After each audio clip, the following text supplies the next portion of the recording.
Olá pessoal, esse vídeo é um compacto de uma live que foi feita de um conjunto de 10 que faremos com a Organização das Cooperativas do Brasil, discutindo temas relevantes para o agronegócio brasileiro, para as cooperativas. Essa primeira tratou do processo de exportações, mercados internacionais. Então eu convido vocês a assistirem as falas da Tatiana Prazeres, uma brasileira que é professora universitária na China, e do Dilvo Casagranda, que cuida da parte de exportações da Aurora, que tem feito um trabalho formidável. Então aqui na sequência estão as duas falas, o encerramento do presidente Márcio, e eu volto ao final. Espero que vocês gostem. Eu que agradeço, Márcio. Então, conforme prometido, eu vou começar aqui com uma apresentação muito simples, com os dados principais, na sequência passar para a Tatiana e passar para o Dilvo. Vocês vão comentando aí, colocando as suas perguntas. Já está pegando fogo no YouTube, viu, Márcio? Ó, Cotrapi, Vipa, Porto Alegre, nossa senhora, o pessoal do OCEPAR também fazendo... Então, está o Brasil todo já vendo aqui, Márcio. Nós estamos no FECOAGRO, que bacana, viu? Concórdia, joia. Bahia, Copacol, daqui a pouco eu vou falando aí. Vão colocando, então, as perguntas que vocês querem. E eu esqueci de dizer também no início, mas o importante é que, ao final, tudo seja dito, né, Laiane? A gente esquece um pouquinho, mas vai ter também, a nossa equipe, a minha equipe vai preparar um resumo para vocês do que foi falado aqui. Então, vocês vão ter acesso depois a um sumário executivo em formato de texto para circular no sistema também. Então, vai ter o vídeo, vai ter sumário, vai ter livro, vai ter ferramenta.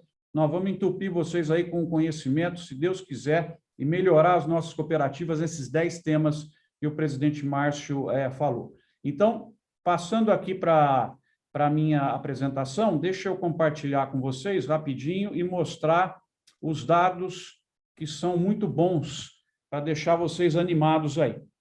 Então, eu acho que não precisa mais dessa apresentação, que o professor Márcio já fez. Eu queria só deixar à disposição de quem está assistindo o site que eu montei quando fiz 50 anos, para deixar tudo de graça à disposição das pessoas. Está lá, plataforma Doutor Agro, vocês encontram todos os nossos livros e o canal Doutor Agro no YouTube também, onde vocês têm um vídeo novo por semana. Fiquem à vontade para usar, treinar as pessoas dentro do cooperativismo, são videoaulas, são casos de empresas, material de cadeia produtiva, fiquem à vontade aí para seguir. E está ali também o meu WhatsApp.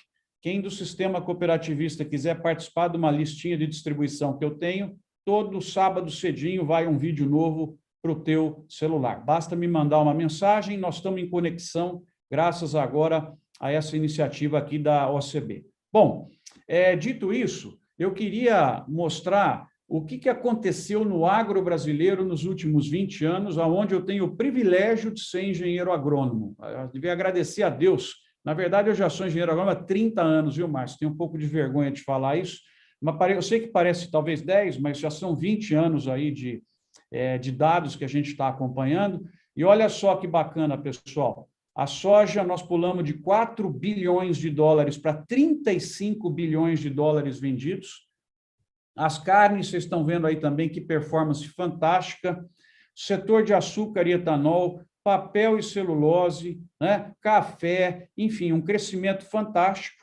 Mas já levantando a bola para a Tatiana, veja só a China, o que aconteceu. A gente vendia para a China em 2000 500 milhões de dólares, em 2020, 34 bilhões de dólares. A União Europeia e os Estados Unidos representavam em 2000, pessoal, olha lá, 11,2 bilhões, né, se você somar a Europa e Estados Unidos, de um total de 20, representavam algo como 52%, 55% do que a gente vendia ia para a União Europeia e Estados Unidos. Então, qualquer encontro que eu estava com o Márcio, a gente via que a primeira reclamação do empresariado brasileiro, Dilvo, era protecionismo, porque são mercados altamente protegidos e a gente mandava 55% do que a gente vendia para eles. Vejam em 2020 como caiu drasticamente a nossa exportação, né? Ela aumenta em valor, mas ela cai proporcionalmente, né? A fatia do bolo dos Estados Unidos fica muito menor, e da União Europeia, que faz todo esse barulho aí contra o Brasil, né? Hoje a gente vê tanta coisa aí de exigências e de críticas, e a União Europeia é destino de apenas 15% do que a gente vende. Então, essa foi a nossa performance. Eu queria fechar esse quadro e mostrar o próximo quadro de dados, que é bem interessante também para vocês, chamando a atenção para a segunda China. A segunda China é do número 5 até o número 15, tirando o número 14. A segunda China é um conjunto de países que estão crescendo e que o Brasil já está vendendo mais de 2 bilhões de dólares por ano. Representa uma alternativa muito importante para a gente diversificar e reduzir a dependência da China. Ou seja, vamos ocupar a China, ocupar outros mercados também, é aí a nossa estratégia. E agora, para mostrar para vocês os dados desse semestre, é o último que a gente tem, até porque o mês de julho não acabou ainda. Vejam que impressionante, pessoal, as exportações acumuladas de janeiro a junho de 2000, comparada com janeiro a junho de 2021, 2020 e 2021, perdão, ano passado e esse ano. Olha só, a China está com 40% do que a gente vende, tá? Então, aqui só para ser bem didático, é o número de 2020, número de 21, né? O share que eles ocupam, então a soma dá 100, né? O quanto que cada país ocupa da nossa exportação, o tamanho da pizza, e aqui é o mais interessante, é quanto cresceu desse para esse.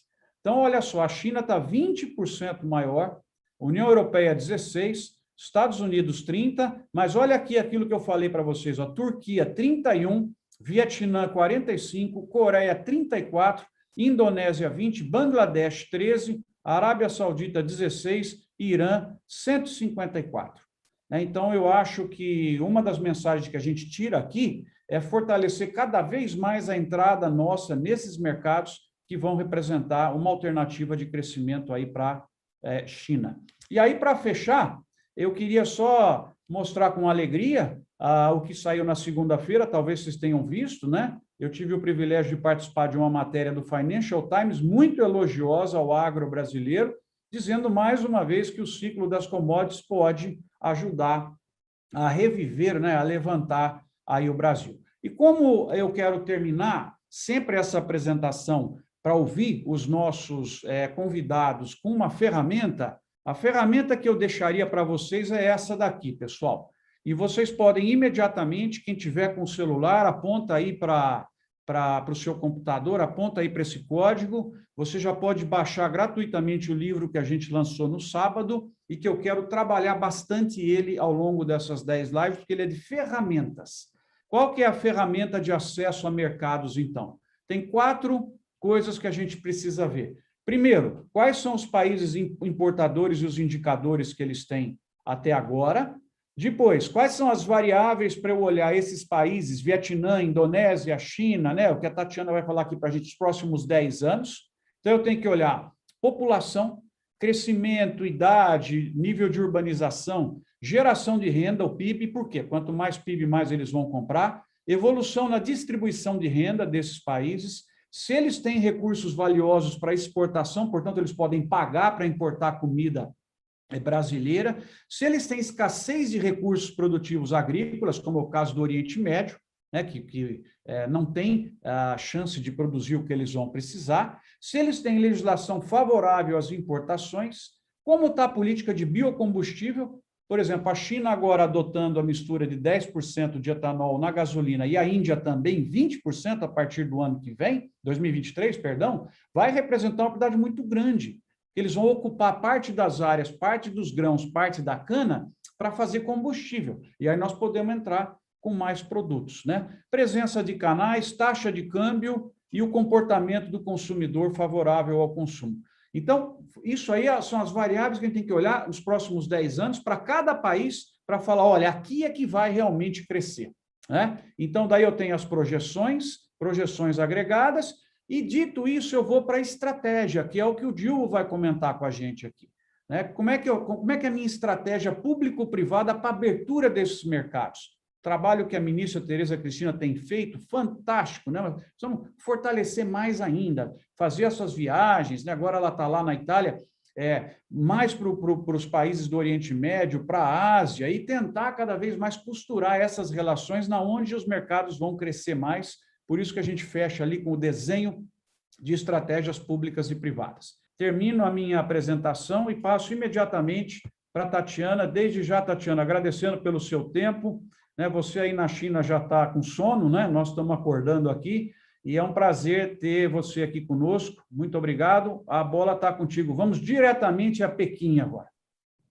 Ótimo, muito obrigada. Não, aqui a gente não dorme, não. Trabalhando com o Brasil, a gente está sempre nos fusos opostos, mas eu gostaria de começar dizendo que é uma enorme satisfação participar dessa conversa com todos vocês.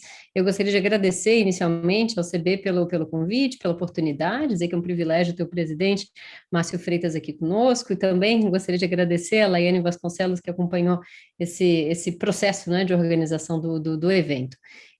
Eu vivo na China há 2 anos e meio, e trabalho com comércio internacional há 20. Então, hoje, a partir da China, eu tenho um olhar, uma compreensão melhor sobre alguns temas do comércio internacional. É uma satisfação compartilhar um pouco das minhas reflexões com vocês.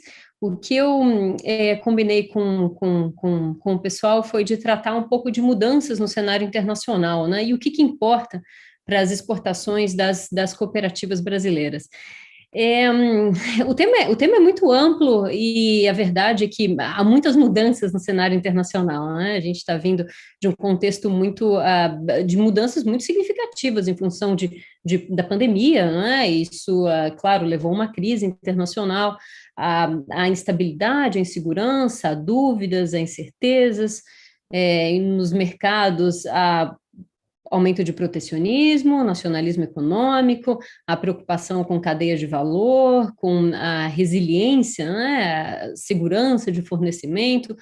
Essas questões todas, na verdade, fazem com que, enfim, haja muito ruído, né, na verdade, a respeito do que importa, né? E aí eu pensei aqui em destacar, na verdade, dois temas: Ásia, né, e digitalização.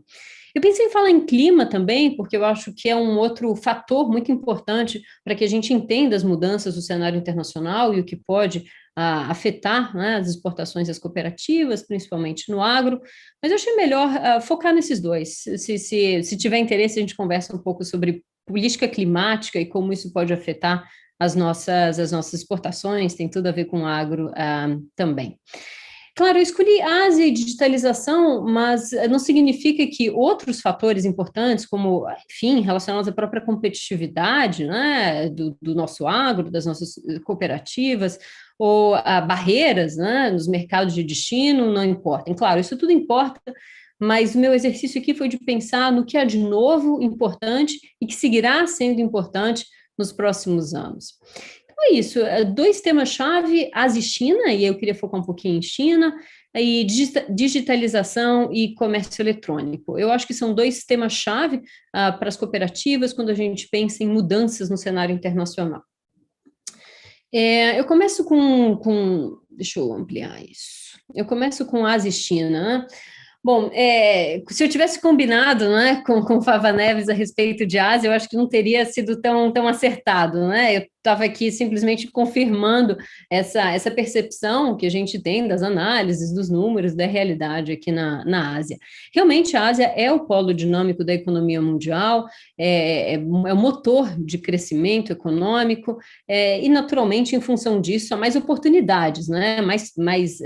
É mais fácil você vender para um lugar que cresce do que para os lugares que estão encolhendo. E, claro, nesse contexto, em especial a China, não só a China, mas a China.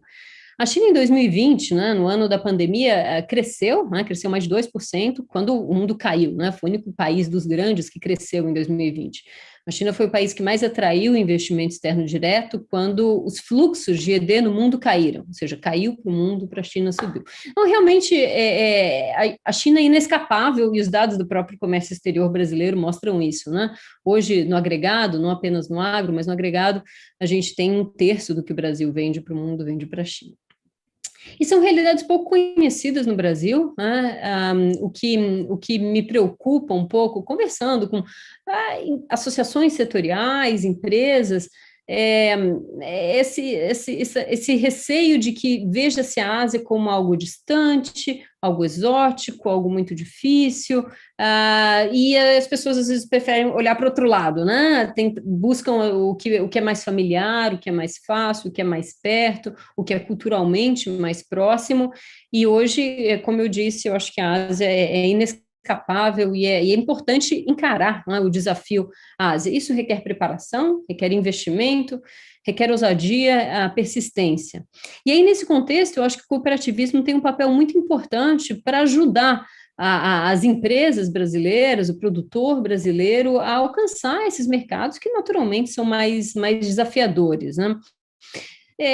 Olhar para a Ásia, olhar para a China, significa ampliar oportunidades, ampliar horizontes, e exportar, em especial, claro, significa diversificar mercado, mitigar risco, inovar, aprender sobre tendências, desenvolver parcerias, etc. É claro, hoje o Brasil vende muito para a China, então eu estou falando em diversificar mercado, pensando em Ásia, porque há muito crescimento econômico na Ásia, para além da China, e de maneira geral, exportar significa isso tudo, né? Traz essas vantagens todas. Exportar por meio de cooperativas ajuda a diminuir os custos, mitigar os riscos e preparar melhor o produtor e as empresas para exportação. Então, a minha primeira mensagem aqui tem a ver com a importância da Ásia, né? E aí eu foco um pouquinho em China. Esse gráfico de julho deste mês, né, da Economist, e mostra países cuja fatia de comércio é maior em azul para os Estados Unidos ou em laranja para a China. E aí a gente vê a evolução, né, do que aconteceu no ano 2000, com 2020, né, como o mundo se tornou mais laranja, né, ou seja, como há um número crescente de países que têm a China como principal parceiro comercial. Essa é a realidade do Brasil desde 2009, né, e a realidade de um número cada vez maior de países. Então, é importante, na verdade, essa é uma mudança estrutural na ordem internacional, a ascensão da China, todo do seu ponto de vista político, quanto do ponto de vista econômico, olhando só para comércio, a gente vê, né, não requer muita explicação o que esse gráfico mostra. E o que está acontecendo na China, né? Então, eu queria contar um pouquinho de China, o que eu vejo aqui, e é curioso porque esses primeiros elementos que eu aponto vão exatamente ao encontro do que o Fava Neves comentou sobre que fatores olhar quando a gente pensa em mercados, né? Bom, primeiro, aumento da urbanização na China. A China acabou de divulgar, faz poucos meses, o resultado do censo demográfico. A China faz censo demográfico cada 10 anos, acabou de soltar os resultados e mostra um aumento acelerado da urbanização. Mas é acelerado a partir de uma base que em 2010, 50% dos chineses moravam na cidade, 50% só. Né? No ano 2000. Em 2010, a gente passou para... Não, perdão, estou falando de 2010 para 2020, claro. Em 2010, são 50%, em 2020, 64%. Então, você tem 14 pontos percentuais de aumento de urbanização na China em 10 anos. É um aumento muito expressivo para uma população de 1,4 bi, mas significa que tem muito mais gente ainda para vir para as cidades, né? Então, 64% dos chineses hoje vivem nas cidades e sabe-se, né? A urbanização está associada a uma renda mais alta, outros hábitos de consumo, etc.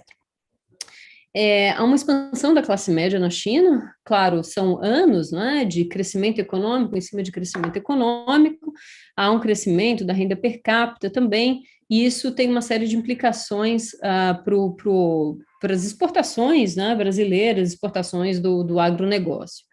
Primeiro, novos hábitos de consumo, né? Os novos hábitos de consumo de uma classe média que está em expansão, que é cada vez mais urbana e que tem uma renda per capita cada vez maior. E aí, exemplo de carnes, produtos processados, snacks, enfim, isso tudo passa a compor, né, o cardápio dos chineses de uma maneira em que antes não era tão presente. Um outro aspecto é alimentos importados cada vez mais presentes no consumo chinês, né? Um outro fator interessante, há dados que confirmam o que a intuição diria, né? Você tem uma classe média que ganha melhor, que tem acesso, tem oportunidade de consumir produtos importados e eles consomem. Há também vários dados que apontam para uma valorização crescente de marcas aqui na China, então os chineses reconhecem marca, valorizam marca, isso é relativamente recente. E os principais fatores na compra, na decisão de compra de alimentos, esse dado me pareceu muito interessante, é segurança do alimento, né? Não surpreende, a gente fala disso, os chineses valorizam a segurança do alimento, há históricos, enfim, de escândalos envolvendo alimentos que, enfim, não eram aptos, né, para consumo, mas então isso é algo que é valorizado pelos chineses e faz com que o produto importado tenha uma percepção favorável, digamos, no mercado doméstico. Depois disso, vem qualidade próximo, digamos, de segurança do alimento, até porque talvez se confundam os fatores, e aí bem depois, sabor, marca e preço. Então, é nessa sequência que esse estudo do CCPIT, que é como se fosse, digamos, a Apex aqui da China, maior, mas a mesma lógica, aponta, né? Os chineses olham para a segurança do alimento, qualidade, e depois vem o restante. É curioso ver preço depois de sabor e marca.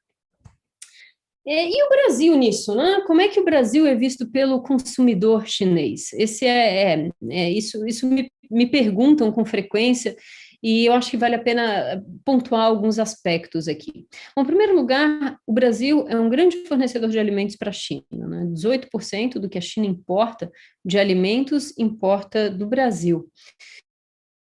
E aí muitos poderiam dizer, bom, então o consumidor chinês reconhece o produto brasileiro, valoriza o produto brasileiro, e a resposta é não, né? O consumidor chinês não conhece o produto brasileiro. A gente diz, há uma tela branca, né? Uma tela em branco, quando se pergunta para os consumidores chineses qual a percepção que eles têm dos produtos brasileiros, inclusive dos alimentos do Brasil.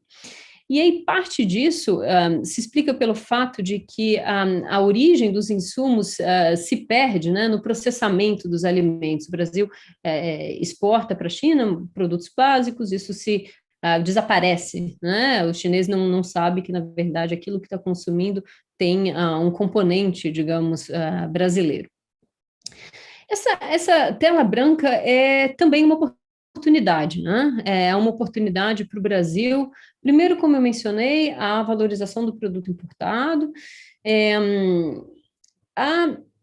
principalmente na área de alimentos, né? Não em todas as áreas, isso está mudando também na China as coisas mudam muito rapidamente, os chineses se orgulham dos produtos domésticos, produtos feitos localmente, mas a percepção de um alimento vindo de fora é muitas vezes superior, né, ao alimento doméstico.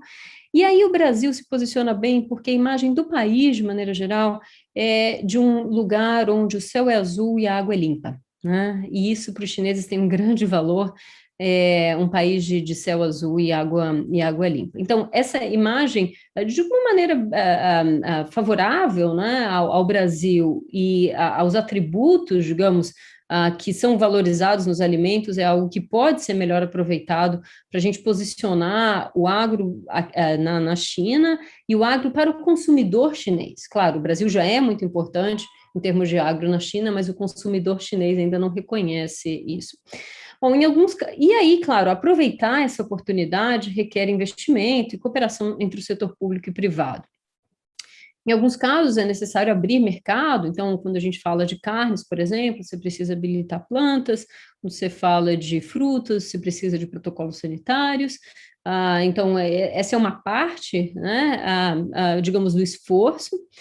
Agora, em todo caso, né, promoção comercial e esforço de imagem país são fundamentais, né? Promoção comercial adequada para as particularidades do mercado onde você vai promover. Parece óbvio, mas nem sempre é o caso, é importante dizer isso. As particularidades do mercado local exigem um esforço muito cuidadoso, né, de promoção comercial. E promoção de imagem país, de uma maneira geral, associar o país, essa potência agroambiental, né, esse componente ambiental cada vez mais importante aos nossos produtos. Alguns exemplos interessantes, as cerejas do Chile são um exemplo clássico aqui, né? O Chile costumava olhar para os Estados Unidos como um destino de exportação das suas cerejas, e em um dado momento começou a investir no mercado chinês e conseguiu posicionar o produto como um produto premium, em que os chineses gostam de oferecer aos familiares, amigos, etc., em ocasiões especiais, né? É o vermelho, que é a cor da China, é a cor da prosperidade, etc. Isso tudo, digamos, começou a fazer parte, né, da percepção do produto, e hoje os chineses associam o Chile às cerejas e valorizam o produto. Os chineses gostam de presentear, valorizam embalagens bem feitas, etc., e gostam de presentear alimentos, né? Isso é uma coisa interessante. Abacate do México, da mesma maneira, mas as cerejas do Chile, para quem quiser buscar, é um caso muito interessante de como, enfim, houve um aumento fenomenal, não é, das exportações, a partir de um posicionamento adequado e diferenciado do produto. Um contra-exemplo, eu li recentemente num artigo de duas pessoas que eu gosto muito, a Larissa Varholz e a Lígia Dutra, contando da história do açaí, né, da Bélgica. E aí o que elas contam é que a campeã de vendas do açaí no comércio eletrônico chinês é uma empresa belga, né, que vende mais de 1.000 pacotes do açaí em pó, vende como, aspas, fruta vermelha do Brasil, e, enfim, com que favorece que combate o envelhecimento, marca belga certificada. Isso tudo mostra que há oportunidade, né, para a gente posicionar produtos brasileiros ainda na China, há muitas oportunidades para muitos outros produtos que não aqueles aqui já estão aqui, claro, que já está, pode ainda crescer, mas essa preocupação em diversificar, agregar valor, etc., é algo muito, muito, muito presente. Queria falar, para encerrar aqui, um pouquinho de digitalização e comércio eletrônico, né? Que é o segundo fator, tendência, etc., mudança na ordem internacional que eu quis compartilhar aqui com vocês.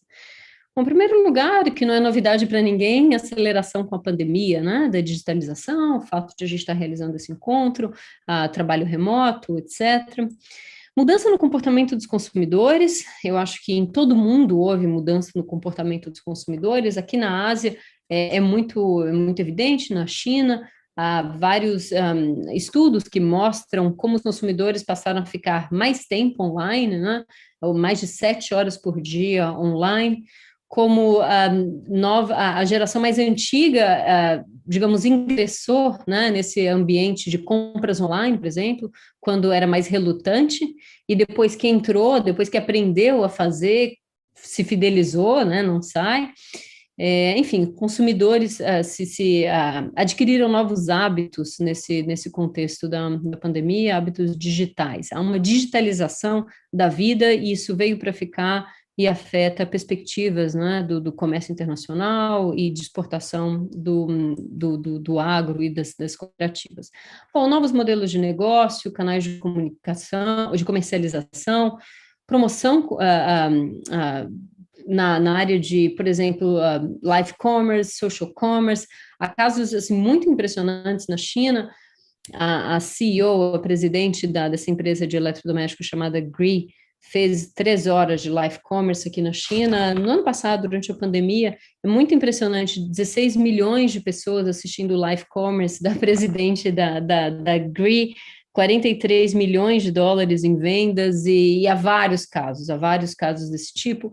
É fundamental, na verdade, no caso da China, eu estou falando muito de China aqui, mas a China está fazendo tendência em matéria de comércio eletrônico, em matéria de economia digital. Então, é importante olhar para a China não apenas pelo mercado chinês, mas também porque cada vez mais faz tendência para o mundo. Acho que para as cooperativas é uma oportunidade de acelerar a transição digital, começar a exportar para quem não exporta, diversificar mercado para quem já exporta e, principalmente, incluir pequenas empresas no comércio internacional. O comércio internacional, com muita frequência, é visto como algo para os grandes, apenas para grandes empresas, e o comércio eletrônico viabiliza, né, o ingresso das pequenas nas exportações, reduz custo de entrada, reduz barreira de entrada para as pequenas empresas. Eu termino com esse último slide, falando um pouquinho da China, nesse contexto de digitalização e e-commerce, quase 1 bilhão de usuários de internet, né, no país. Em 10 anos, entre 30% e 35% das exportações e importações da China devem ser via comércio eletrônico, o que é brutal, né, para o país, que é a principal potência comercial, principal exportador mundial, o segundo maior importador mundial. E nesse ambiente de comércio eletrônico, essa demanda por alimentos é algo que se destaca. Então, tem todo um ambiente favorável ao comércio eletrônico na China, e é uma oportunidade para o agro diversificar e agregar valor, né? As exportações do Brasil para a China são muito concentradas, do agro para a China, muito concentradas. Esses 4 produtos com soja, as 2 carnes e celulose, com 90% do que o agro brasileiro vende para a China. Então, o e-commerce não vai fazer diferença imediatamente nos grandes números, né? Não é esse o objetivo, não é esse o foco. A ideia é que mais empresas, mais setores possam se beneficiar, digamos, dessas oportunidades e que a gente possa subir, né, na cadeia de agregação de valor. Atuação, e aí para as cooperativas, há casos interessantes de oportunidade para e-commerce coletivo, né? A Tailândia, por exemplo, a Tailândia tem muita prática, muita experiência aqui com e-commerce. Eles reúnem vários segmentos, digamos, da economia e promovem de maneira coletiva. A Alemanha com vinhos, né? Então se reúnem várias empresas alemãs e promovem de maneira coletiva. Faz sentido que seja assim, e aí nesse contexto faz sentido trabalhar né, com o associativismo, com as cooperativas para dar esse passo no comércio eletrônico chinês. A última coisa que eu digo é que o ecossistema digital na China é completamente diferente do resto do mundo, né? É completamente diferente, não só, enfim, e-mails, sites em queda, mas as mídias digitais são outras, o varejo eletrônico trabalha com outras plataformas, a cultura da internet é diferente. Isso tudo significa um custo mais alto, uma barreira de entrada mais alta para se entender como isso funciona, e aí a vantagem, de novo, de trabalhar em conjunto, em explorar sinergias, né, das empresas sob cooperativismo. A China é um mercado mais difícil, mas é um mercado que, digamos, pode dar retorno mais interessante, porque cresce, né, é um mercado dinâmico, é onde as coisas estão acontecendo, então esse investimento é algo que pode valer a pena, investimento por meio de cooperativas em especial. É isso, eu termino por aqui. Obrigada. Muito obrigado, Tatiana. Que bacana, né? Ou seja, você deu insights fantásticos aí para uma comunicação nossa, talvez agregada, né? Aglutinada na China. Saiba que 1/5 do que vocês importam vem do Brasil, um país de céu azul, água limpa, e você vai ter muito mais amor pelo Brasil. Vamos bolar isso daí, né? Imagem importado, eles gostam de importado, gostam de presentear. Eu fiquei aqui com 1 ou 2 perguntas já para te fazer depois, e tem algumas lá no chat que eu já percebi, mas eu queria imediatamente passar para o Dilvo Casagranda, né? O Dilvo é da área de exportações da Aurora. Para quem não conhece aí a Aurora é uma central que aglutina diversas cooperativas, ou seja, uma cooperativa de uma cooperativa para poder fazer o acesso a mercados de uma forma conjunta. É um exemplo para nós de aglutinação no Brasil. Acho que não preciso falar aí da qualidade dos produtos que vocês conhecem, estão à disposição dos pontos de venda. Mas eu te agradeço, viu, Dilvo, aí pelo seu tempo, e já deixo aqui a minha grande admiração pelo trabalho de vocês aí. Bom dia, Marcos, Tatiana, presidente Márcio, demais membros da OCB e a todos que estão nos acompanhando nesse evento, Conexão Coop.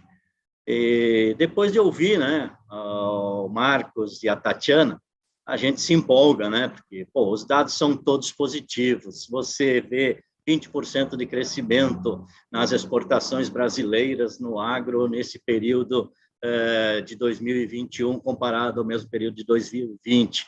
E isso vem crescendo nos últimos anos e isso continuará crescendo. E a Tatiana nos coloca lá todas as perspectivas que temos, em China principalmente, que ela se ateve, mas quando levamos isso para a Ásia, é assim. Eu vou tentar trazer aqui um pouquinho da prática disso, né? Porque até agora vimos números, oportunidades, agora temos que fazer acontecer. Fazer acontecer a exportação, a presença do Brasil, a presença das cooperativas nesses quatro cantos desse mundo, exige alguns esforços. Então, eu vou tentar mostrar aqui para vocês, vou compartilhar aqui o nosso tema, para que a gente possa, então, estar visualizando a sequência do que nós queríamos apresentar para vocês e trazer como pontos de atenção e perspectivas que temos. Também o case Aurora, que, pelo menos até o momento, tem sido de sucesso nessa área de exportações. O primeiro ponto que eu quero abordar é que, quando você trata exportação como visão de negócios, é preciso ter o entendimento claro de que quer participar do mercado internacional. Sim. Então, se esse entendimento está claro, eles têm que estar em toda a cooperativa, em toda a companhia. E é preciso direcionar esforços para que isso aconteça. E muito esforço. O caso da Aurora, eu coloco aqui como crescimento após uma grande decisão estratégica. Se nós olharmos esse quadro, ele mostra que, início dos anos 2000, nós vínhamos exportando 8 mil toneladas mensais, numa sequência andando de lado. Praticamente são 300 contêineres por mês. E agora, esse crescimento que aconteceu de 2010 até 2021, superando as 48 mil toneladas mensais, e vou dizer a vocês que esse mês de julho, que está se encerrando nessa semana, nós vamos superar 54 mil toneladas mensais, isso é mais de 2 mil contêineres nesse mês. Ele partiu de uma decisão estratégica lá em 2010, é aquilo que eu comentei no slide anterior. Há essa decisão, vamos participar do mercado internacional? Sim, havendo a decisão, você tem que canalizar esforços. E a decisão não pode estar na cabeça de uma ou de duas pessoas.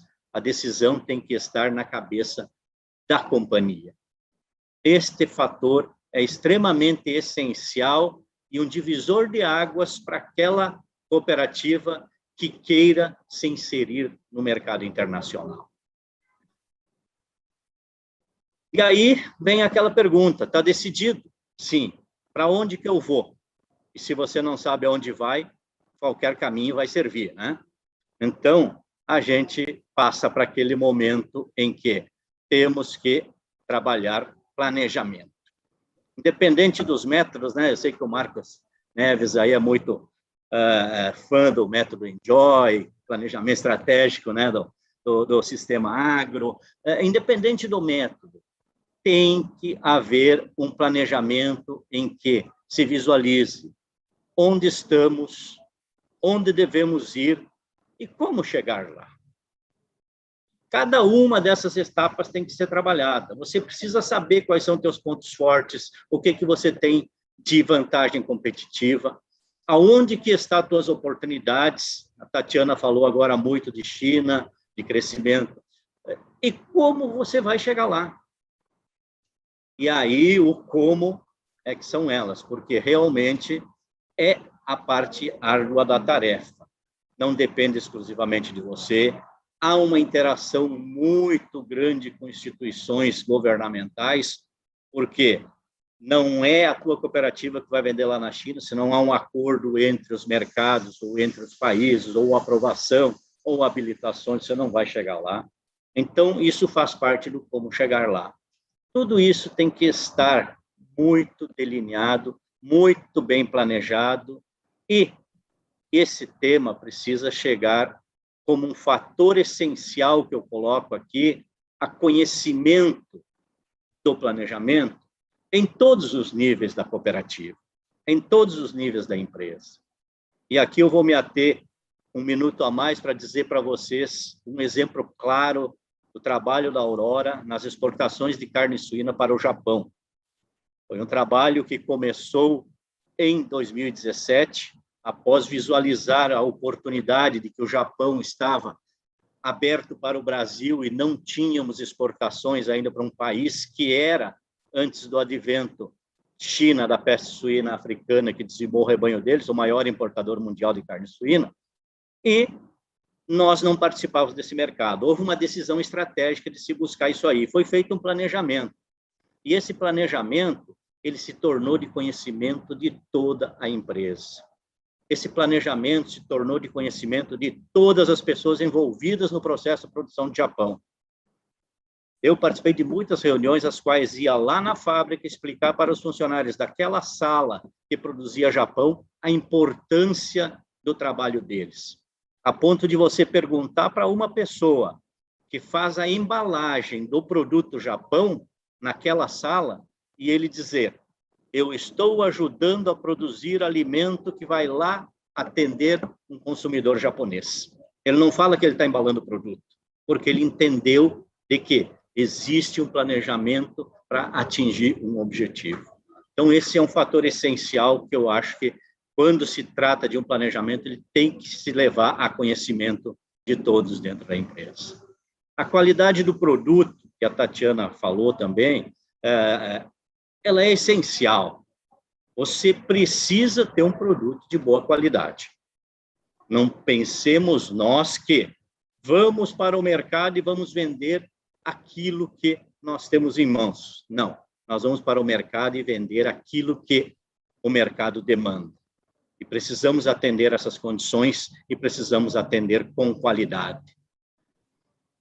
A prestação de serviços tem que estar inserida nesse planejamento e nesse trabalho, e é uma condição sine qua, porque de nada adianta você ter um produto de qualidade, de nada adianta você ter uma boa negociação, fazer toda a sua estratégia comercial, e no atendimento logístico, de documentação, ou no processo de fazer o produto chegar às mãos desse importador, você não ter uma excelência de trabalhos.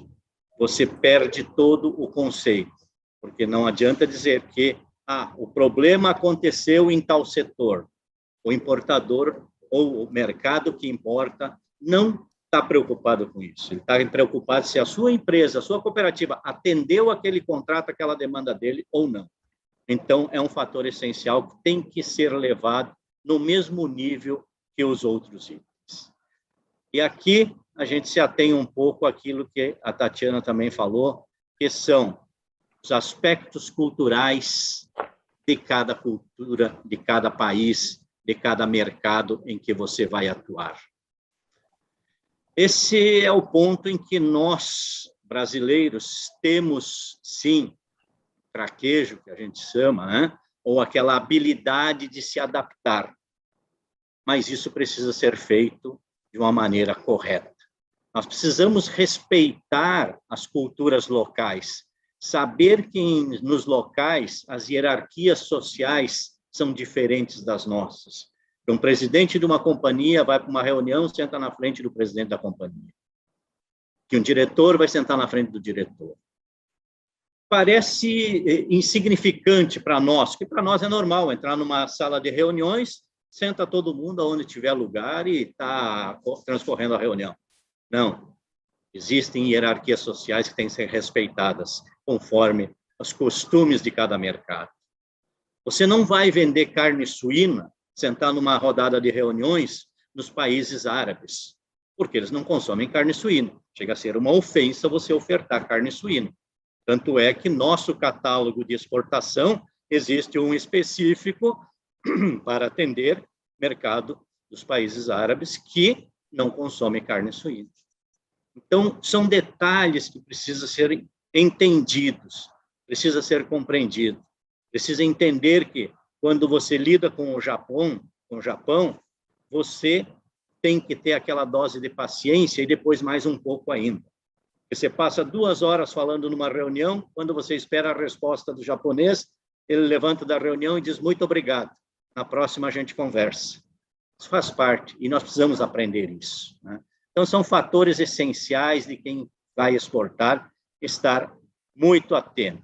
E aí vem a questão do relacionamento. Fator essencial, criar a confiança, criar o canal de relacionamento para que você consiga avançar nas suas tratativas. Esse é o exemplo nosso da Aurora, onde estamos hoje no mundo, com carne suína e carne de aves. A Aurora é o terceiro maior exportador brasileiro de carnes suínos e carne de aves, é a maior cooperativa nesse segmento. E quando vocês olham aqui, nós estamos realmente bastante focados em Ásia, né? O porquê não precisa dizer, né? Todos vocês acompanham e sabem de que cada 10 tratativas que se faz de comércio internacional, 9 se fala de China.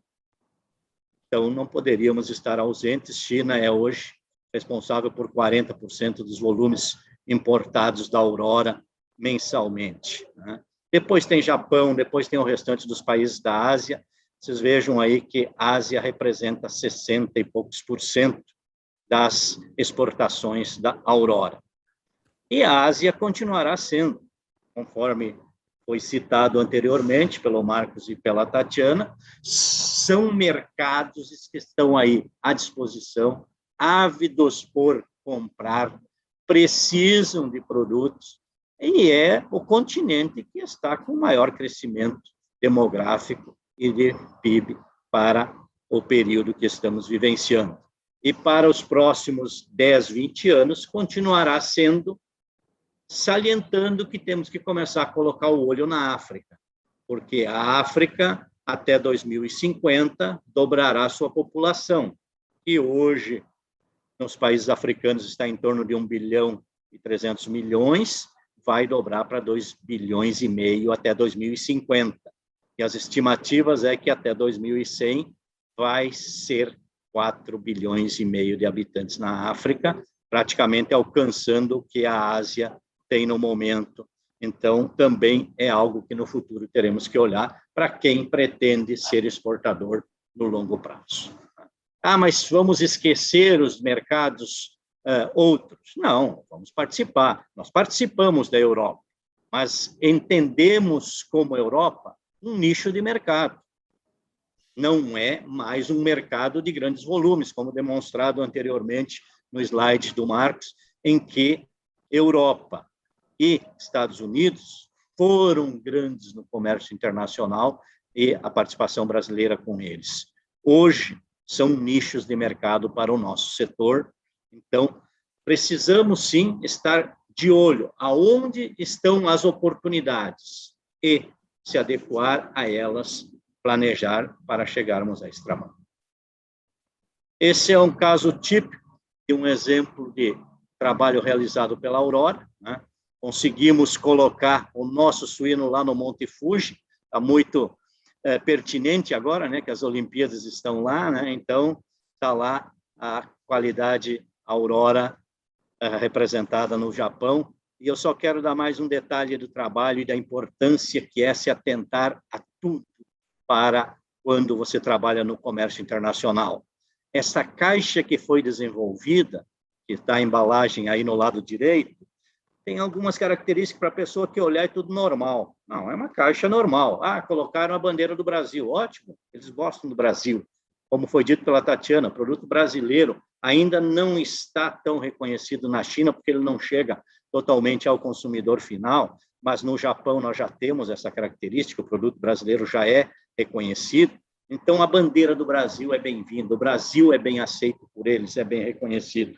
E, para quem entende ou para quem olha profundamente, essa caixa foi desenvolvida reconhecendo e avaliando os conceitos do origami, da cultura origami. Então, tem detalhes nela, a construção dela que respeita isso, e quando o japonês pega na própria caixa, ele vai entender de que, puxa, estão preocupados com a nossa cultura. Então, todos esses fatores são essenciais para que a gente consiga alcançar, sim, o nosso melhor resultado dentro da área de exportações.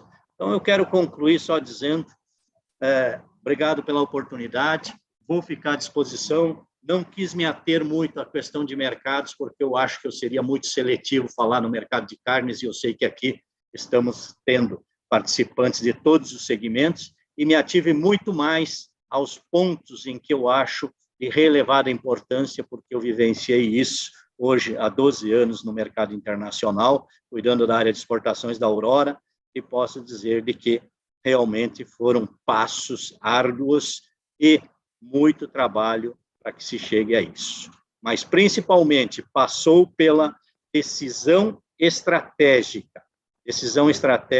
da companhia, da cooperativa, em nós vamos ser uma empresa exportadora.